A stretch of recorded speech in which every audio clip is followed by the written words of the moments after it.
Yo, it's Orlando. Welcome to another edition of Radio Copacetic with my co-host, former Ultimate Fighter Chris Cope. Woo! All right, so we watched UFC 201, and it didn't seem to unravel the way most UFCs have been unraveling lately, but no one expected Lawler to get knocked out in just over 2 minutes like that.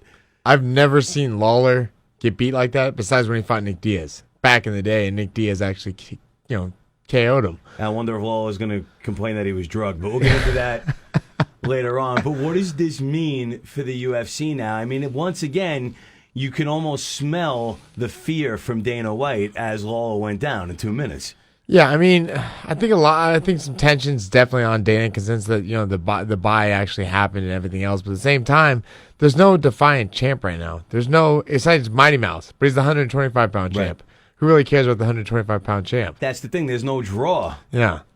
With flyweight. So what happens now? Because UFC has been losing their stars left and right. I mean, you hoped, and you would think that they were hoping that Holly Holm would at least win that fight so that she can get back into the into contention in the female division, and then she loses again. So what happens now, especially in that division with Lawler and Woodley? I mean, you saw what happened. Woodley calls out two guys that haven't fought in the UFC in 2 to 5 years. Yeah, I think that, you got Stephen Thompson on TV, basically on live TV saying, hey, Tyrone, give me the shot. And, I know Stephen Thompson, I know his dad, very good people. But the problem is, no one wants to take that fight with Wonder Boy because nobody knows what he's going to do, because that karate style, like Leona Machida, is very difficult to figure out.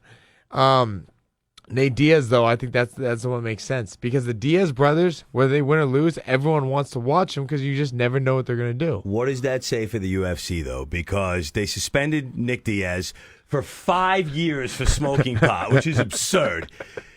And then they bring him back in 18 months. And again, I don't think there's a coincidence that all of these superstars are dropping like flies, and then all of a sudden Nick Diaz's suspension gets cut to 18 months. And I realize that there's a lot more to it, but now you have a guy coming back and you're going to reward him?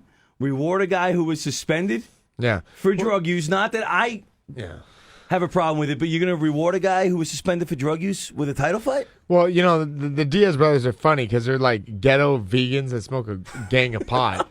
And the funny thing is, they're like ghetto hippies. And I don't think they realize it. But, he was suspended by the Athletic Commission, not so much the UFC, and he's back in the mix. But the UFC they need a draw. And when Diaz fought GSP, people tuned in. Right. Because he had two opposing forces. He had good versus evil. And Diaz would talk all the smack. GSP would just sit there and basically, angelic, almost. And it was a boring fight. It was a real boring fight. But the amount of people that tuned in for that was insane because they hyped it up. And the main person that hyped it up was Nick. Well, you see him now. He comes back. The first thing he does is starts talking smack about that fight. Yeah. Supposedly he was drugged. Somebody drugged him for the fight. I'm a conspiracy theorist, but I mean, come on. But you talked about it many times, how the UFC has their guys on lockdown, how you can't say anything without them knowing about it, and they almost program their fighters with what to say. Tyrone Woodley calls out GSP and Nick Diaz seemingly out of nowhere. Do you think maybe the UFC was in on that? Oh, yeah. I mean, it's, when I was in the UFC, they've tried to get the UFC unionized for a long time. The Culinary Commission of Las Vegas has been attempting this for a very long time. And right before I got released, I got a phone call. This guy from the Culinary Commission in Vegas kept saying, hey, contact me, Chris, contact me. Mm-hmm. So I finally did. And the guy basically said, hey, we're trying to get basically MMA legalized, especially with the UFC. No fighters will talk to us. We want to actually talk to you, see what we can do. So I call up a representative of the UFC. Right out the gate, he's like, well, we're not saying what you should do and what you shouldn't do, but we advise not talking to them. Right. So right before I was released, they said, hey, I'll tell you what, we're going to draft up a statement for you, and then we'll just go send it over, and then you just got to okay it. So I didn't want to lose my position in the UFC because I was scared like anybody else. But then all of a sudden, the Matt Brown fight happened, and then I was released. And then at that point, I was like, oh, my God. I just felt kind of dirty, on the deal. But that's they have a very good way of silencing guys because guys realize they spend their whole life trying to get to the UFC. And then right when they're in the UFC, it gets to the point where like, okay, I'm in the UFC. Right. Now, how do I stay here? So that's where you see all the ass kissing happening with Dana. It's not so much the Fertitas, which is weird because the Fertitas own the biggest portion of it. But you don't see fighters kissing the Fertitas' butt. You see him kissing Dana's butt, you know? So basically, it's very feasible to think that when Tyrone Woodley won the belt, he was instructed what to say. Yeah. I mean, it's that. It's also Tyrone Woodley's not stupid. I mean, he's got the Duke Rufus's camp behind him. And all the guys at Rufus Sport, especially Duke Rufus, you know, they're smart. They're not stupid. And they're not going to take a stupid fight. You know, Right. if he goes against Stephen Thompson's going to take him out. I still don't know how Matt Brown beat Stephen Thompson. That's insane because Stephen Thompson's been going through guys like a buzzsaw. You know, I remember me and Stephen Thompson, we came up in the same kickboxing circuit together, the IKF, International Kickboxing Federation. And then he was like, they called him, he was like the big thing. He was a poster boy of the organization. And I never met the guy until my last fight in the UFC at Mandalay Bay. And then all of a sudden, he's in the locker room with me. And GSP's in the locker room in his corner. And I'm thinking, what's Wonder Boy doing here? Wonder Boy's fighting on the UFC card? This is crazy. And there's all this hype behind him. And he was fighting this total can. Like, I don't know where they found this guy, but this guy had no idea what he was doing. Wonder Boy, knocked him out with a head kick, came back, and then all of a sudden everyone's like, whoa. But GSP kept saying, I bring this guy into my sparring camps. He's very difficult to deal with. And that's why Chris Weidman has utilized Wonder Boy for a lot of his camps because he's tricky. And styles make fights. And a lot of these guys, they don't know how to go against that style. So they basically, he knew probably Wonder Boy was going to interview him. He knew Wonder Boy was going to ask for a title shot. So, yeah, of course he made the smart move. Well, the cool thing about Wonder Boy and like Makita is it's almost a throwback to the original UFC. I mean, back then when there were no weight classes, everybody had one particular style. Tank Abbott was a barroom brawler. Gracie had the gi. Everybody had that. You watched fighters for one particular type of style. Chemo was insane. Yeah. And I think that's why Wonder Boy is so enticing to watch because he's got that old school flavor to him. And the funny thing is, there's a guy that I used to train with in San Diego named Ed Radcliffe, and he fought for the WC, and he had a karate background. And the funniest thing was, there's a fight in Tijuana, Mexico, because before it was legalized in California, guys had to go over to Mexico to fight. He knocks a guy out with a spinning hook kick, and the announcer interviews him, and he grabs the mic, and all he says is, karate, bitches. And that's literally... That's karate. That's all I got to say, because karate is Stephen Thompson's arsenal, and we always used to make fun of karate. It doesn't work, yada, yada, yada. But look what Stephen Thompson is doing to people. Right. He's going through them with the karate style. He holds his hands really low. He jumps up and down just like karate, and he's knocking people out. He's finishing fights. But you saw that run with Makita where he was unstoppable. I mean, he hadn't lost a round for I don't know how many fights. Machida wasn't. He wasn't. And that's the thing, is that guys couldn't figure him out for the longest time. But once they figured him out, done. You think that's the same thing that's going to happen with Thompson? We'll see. He's got no wrestling. I know that. Ground wise, his brother-in-law is his jiu-jitsu coach. So from what people say, he doesn't train much ground. He's a purple belt in Brazilian jiu-jitsu, but it's also his purple belt. His Brazilian jiu-jitsu instructor is also his brother-in-law. So who knows with that? Dana White is swearing up and down GSP not coming back to UFC. Do you see it happening? Oh, GSP! Oh, God, it's just been such a tease. It's like GSP's coming. No, he's not. He's coming. No, he's not. He's coming. He's coming. It's like, come on, quit leading me on. Like, it's the weird trend, though. I mean, you have Bisping. He's fighting Henderson in a rematch. You got GSP coming back. They're not.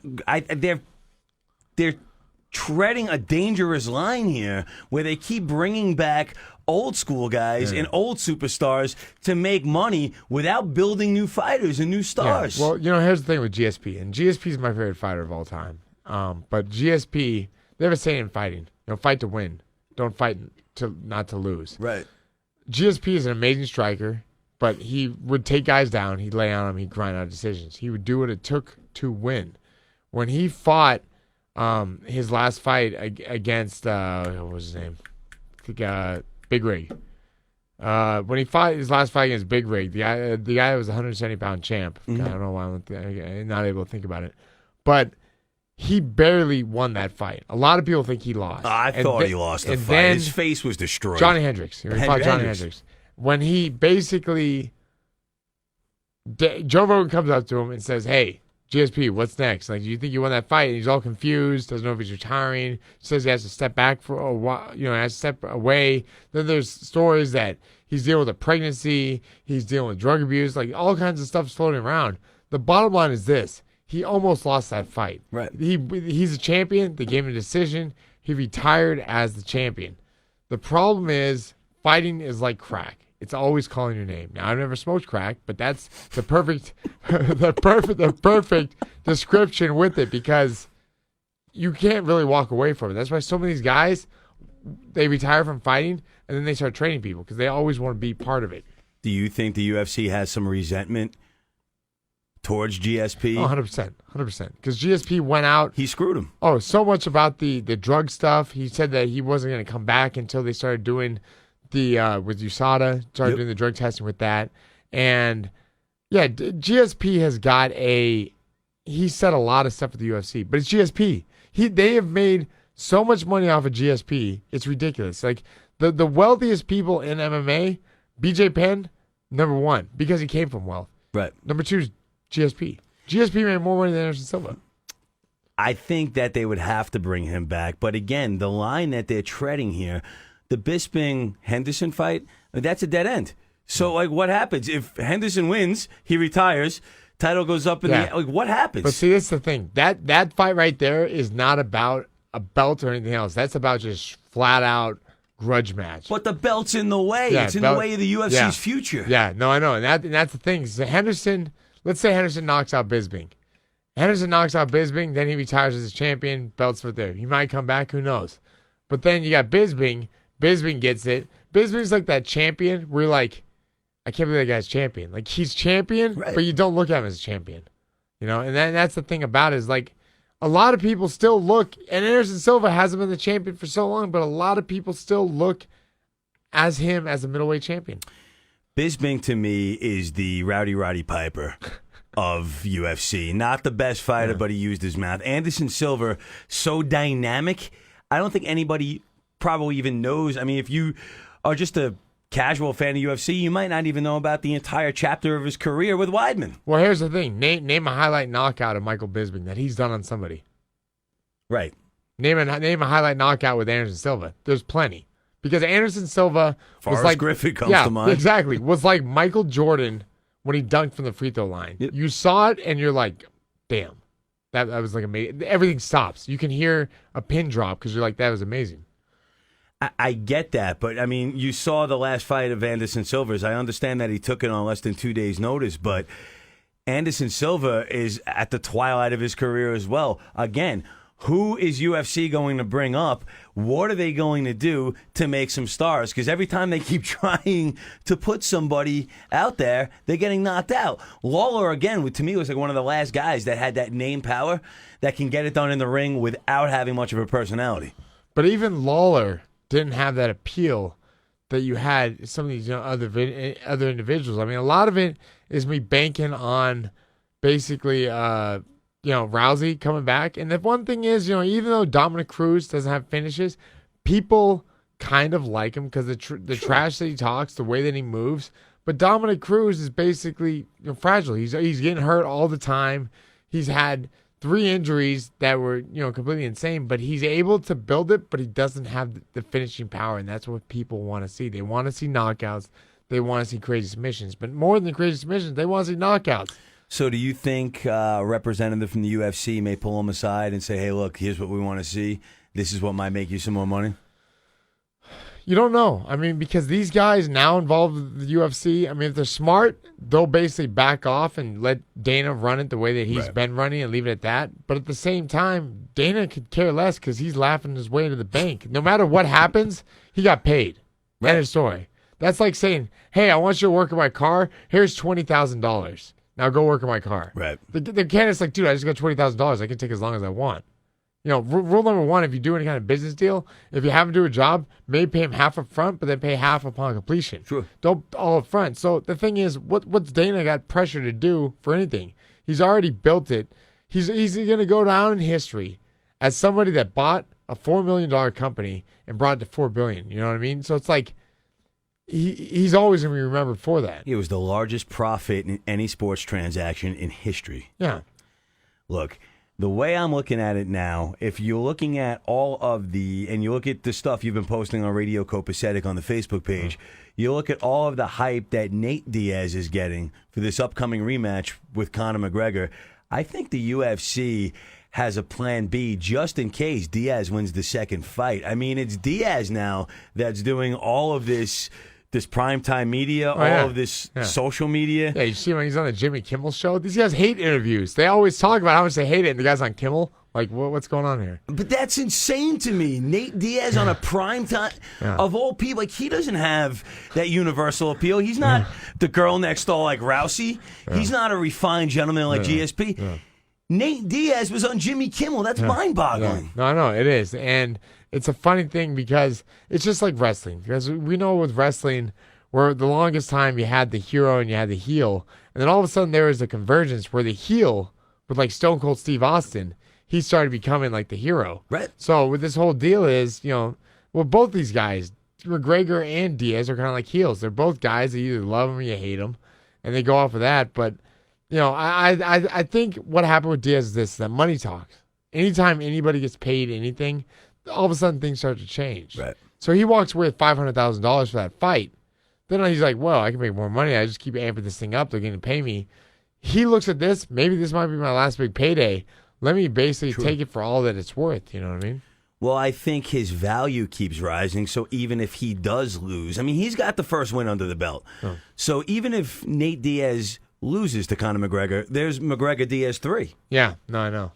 And that's the weirdest thing about it, because this was supposed to be a one-fight thing. It was supposed to be a one time that he went up in weight. You still have the 145-pound belt. You got to defend the damn thing. Like, you got all these guys waiting. And it's been a year now. Yeah, exactly. And that's the crazy thing. You got people like Frankie Edgar. You got Jose Aldo. What they're going to do is that this is the problem. This is what the UFC wants. McGregor beats Diaz. Mm-hmm. Then he goes back, and then they got Jose Aldo versus the rematch. That is what they want. But the thing is, and who knows, maybe they pay Diaz a good amount of money to lose. I can't see anything positive happening from Diaz winning this fight. If he beats McGregor and McGregor goes back a loser during that rematch to Aldo, you're not going to sell as many tickets. Not even close. Not even close. McGregor has to win this fight. If he doesn't win this fight, that appeal with him and Aldo is not going to be, because what they're going to say is this: they're like, "Oh, McGregor lost to Diaz, he's going to lose to Aldo too." Because everyone always they already think he's going to lose to Aldo, right? So it's like he's got to come in there with as much firepower as he's got. There's so much on the line, and this is why I honestly think that the UFC is gambling way too much. They're getting way too greedy here with these big paydays, these big pay-per-views. They need to calm down a little bit, maybe not make as much money on one instead of gambling with the future like this. Yeah, no, I know. And it's the type of thing that they've... What the UFC is very good at doing is losing main events and then recovering within less than 24 hours and making things happen. And that's what they've always been very good at doing. The main person behind that's Dana, because Dana's able. He's a master negotiator. He's able to. If you take two people, I don't care who they are. You could take the Dalai Lama and the Pope, and put them in a room together with Dana. Dana will convince them to fight each other. That's how good he is. He's that good. That would probably break records for the UFC. But, I mean, look, all I know is UFC 202 is happening. I think this is UFC 200. This is the card that everybody's going to want to see. I think they're going to beat UFC 200 as far as buy rates go and everything else. We'll see what happens. I mean, we'll see exactly how much money this new company, this new organization that nobody really still knows about. It's like the thing that bought the UFC. It's almost like they're almost like a terrorist type of organization, because nobody knows anything about them. It's just like, I think we got like a name and that's it. And then Dana's basically like the guy behind it. I think that for the most part, they just have to listen to Dana, let him run it the way he's gonna run it, and amp it up the way he's gonna amp it. And as long as if it's not broke, don't fix it. Allow the original people to do what they're doing, and it'll be a huge success. You know, I'm watching wrestling. I'm watching WWE, and the storylines are so screwed up. It just doesn't have the same appeal that it used to. And I almost see the UFC running parallel, because you talked earlier about the cool heel, the cool bad guy, and that worked for wrestling in the mid to late 90s. And hopefully it works for the UFC too. Rousey was the cool heel. Yeah. I mean, Rousey was basically an a-hole. She put her opponents down. She ran her mouth. She called herself Rowdy Ronda Rousey. I mean, she was... But I don't think that a legitimate sport like UFC can sustain the type of mistakes that wrestling's making. Yeah, well, you know, the whole thing is basically branding, right? Branding and identity. And the problem was, well, let's say UFC 1 and compare it to UFC 202. Mm-hmm. UFC 1, you had a guy that basically came out in karate gi, you had a sumo wrestler, you had a kung fu guy, I think you had like a ninja in there or something. It was the WWE. Yeah, but they had, each one of them had, there was no money behind it. No one really knew what was going on, but each one of those guys had a brand. They had something that they were basically working with. You take UFC 202, no more sponsors. During the interviews, they're afraid what to say and what not to say. And you're taking that fighter identity away from them. These guys are so scared to make moves or to do anything that they're not being who they really are. And when a fighter is who they are and they wear the sponsors they want to wear and they do the interviews they want to do, that's what keeps people entertained. That's what allows fighters to be authentic. That's what allows them to honestly, authentically move. Anderson Silva was so damn good because when he went out there, he just flowed. He flowed and then knockouts, and it was a beautiful thing. What year was your last fight in the UFC? Last fight, what was it? I think 2012. So 4 years ago, basically, right? Yeah. Can you possibly conceive the amount of changes going on in UFC in the 4 years that you've been gone? Yeah, I don't... Did you see it? Did you see any of this coming? No, I mean, when I was there, it looked like it was up and coming and it was building. But then basically right when I left, that's when the Fox deal happened. Like, I remember... I was still in the UFC when the Fox deal happened. And I remember the going to LA and going to the first fight on Fox, and it was like the biggest thing ever. And then you're like, okay, well, now they get major motion deal. And the first thing was with Spike. Spike was their first TV deal. But the moment they got to Fox, they're like, hey, forget you, Spike. See you later. Here's Bellator. Have fun with them. You know, our little stepbrother. And then they went right to Fox. And then all of a sudden you see it getting real corporate. The biggest change that I saw was Burt Watson. Not a lot of people, unless you fought for the UFC or you've done business with them, know who Burt Watson is. And Burt Watson was the guy that all fighters showed up to. He gave the rules meeting. He made sure everyone was on weight. He gave you your gloves. He organized everything. He was probably one of the coolest guys that you would ever meet. When they got rid of Burt, then I was like, oh, dude, no good. I mean, they got rid of Stitch. That was one thing. Burt, it was a firestorm. It was. Do you know why they got rid of him? Yeah, I guess he got into it, I think, with Ronda Rousey about something. She was pissed off. And she has that much clout. And that all of a sudden they just, Burt was done. And Burt was with them, I think, almost from the beginning. Burt was the main reason why a lot of these guys were able to do what they were able to do, because Burt made it happen. See, these are the types of mistakes that I'm talking about, because UFC burning their bridges. Ronda Rousey hasn't fought in the UFC in how long now? And might not be coming back. Yeah, and it comes down to movies. If she's able to make more money in movies than fighting, yeah, she's going to movies. Because look at Gina Carano. Gina Carano was the first woman to pave the thing with MMA. Now she's in movies. She was just in Deadpool, had a pretty significant scene. How much do you think she's getting paid in movies now? Badass in Deadpool. Yeah, exactly. That was awesome. Yeah, way better than fighting. And you know what? You're not getting punched in the face. You're not getting kicked. You're not getting, abused. Well, as long as it's not going to look like the UFC's Fight Valley movie, because that looks like one of the most pathetic things. You know what's weird about that? When I moved from Long Island to Jersey the first time to start my career, I moved to this horrible, horrible town called Runnymede, New Jersey. Every store, like the highlight of the town was a store that sold bar stools. And there was this one little park where I used to go jogging in, and I saw a scene from Fight Valley. It was at that park. They picked Runnymede, New Jersey, this know-nothing town in the middle of East Bumbleblank, New Jersey. That's one of the locations. Most of the most of that movie is filmed in New Jersey. Well, who's putting the money for it? The UFC? I don't know anything about it. It looks like a soft porn, like literally. Like I'm thinking to myself, I saw it on, I think it was like iTunes or I don't even know where I saw it, but I'm like, what the hell is this? It's like, okay, this girl's punched her in the face, breaking her nose, then she's making out with her. Then she's punched in the face. It's like a weird snuff video, you know? That's the way I think all UFC female fights should go. Yeah. I think Ronda Rousey should make out with all her opponents, and I would be more into her. Oh, yeah. No, I love Ronda Rousey as a fighter. I can't stand her now. I can't stand the whining on the talk shows. I can't stand the excuses. Get back and fight or go away. Look, she's always been crying. I mean, the thing is this. What really defines a champion is coming back. And, you know, I remember when I fought on Strikeforce, and Fedor fought Verdum. Mm-hmm. And Fedor was untouchable then. He was like 33-0. Nobody's beat him. I remember the weigh-ins. They call Fedor up. They call Verdum up. Everyone's laughing at Verdum like he's got no shot in hell. And then all of a sudden, I remember being cage side. Verdum's on his back. Fedor comes in and throws a monstrous right punch. And then he falls right into a triangle, taps. And then I'm like, wait, Fedor just lost. Like, well, Fedor just lost. And then Verdum, he's like, jumping around. He goes back in his locker room. Yeah. I don't know what they're saying in Portuguese. But he was surprised. There's no way he thought he won that fight.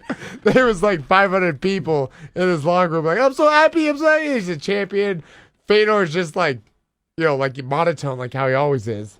But during the press conference, he said, you know, sometimes we fall so we can learn how to get back up. Mm-hmm.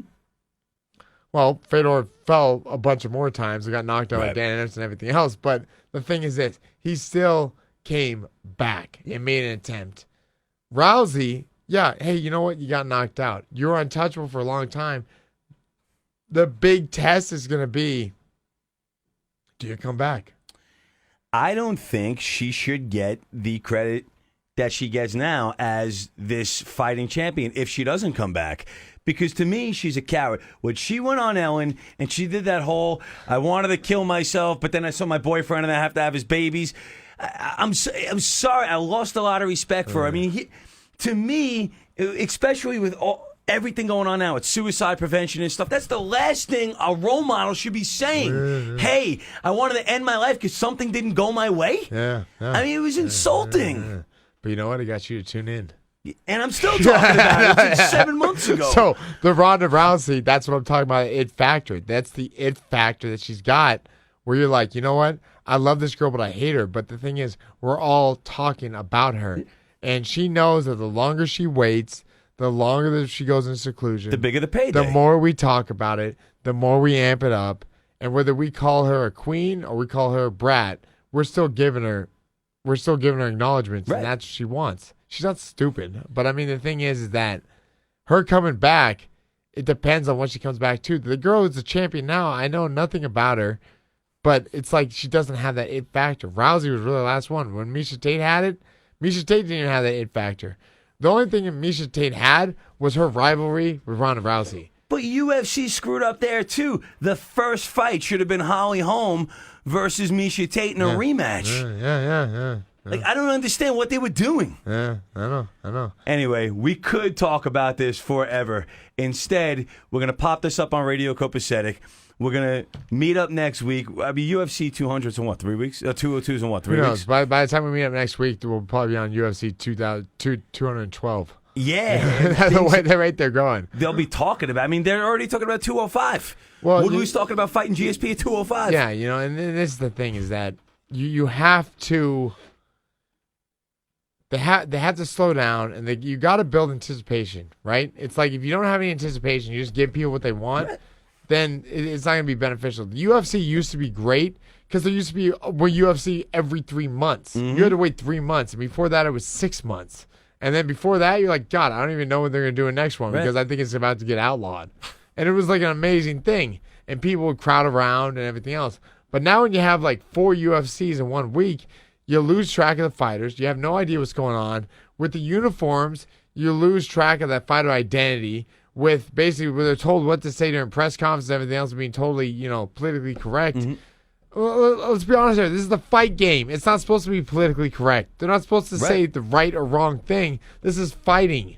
Let them be authentic and let them do what they're going to do. This is the WWE where they are now, where they have to fill 3 hours of TV time every Monday, and they're wasting opportunities just to make sure the ratings are good for one day. No, and it's getting diluted. That's the problem, and they've gotten so big now that if you thought fighters were scared before, you haven't seen nothing yet, because now they're just literally going to say, all they're going to say is Dana White. They're not going to say anything else. All they're going to say is Dana White's God. You know what I mean? Because they're so scared about losing. Because here's the thing. You have fighters now with McGregor. McGregor's been the first person to really make some significant money with the UFC.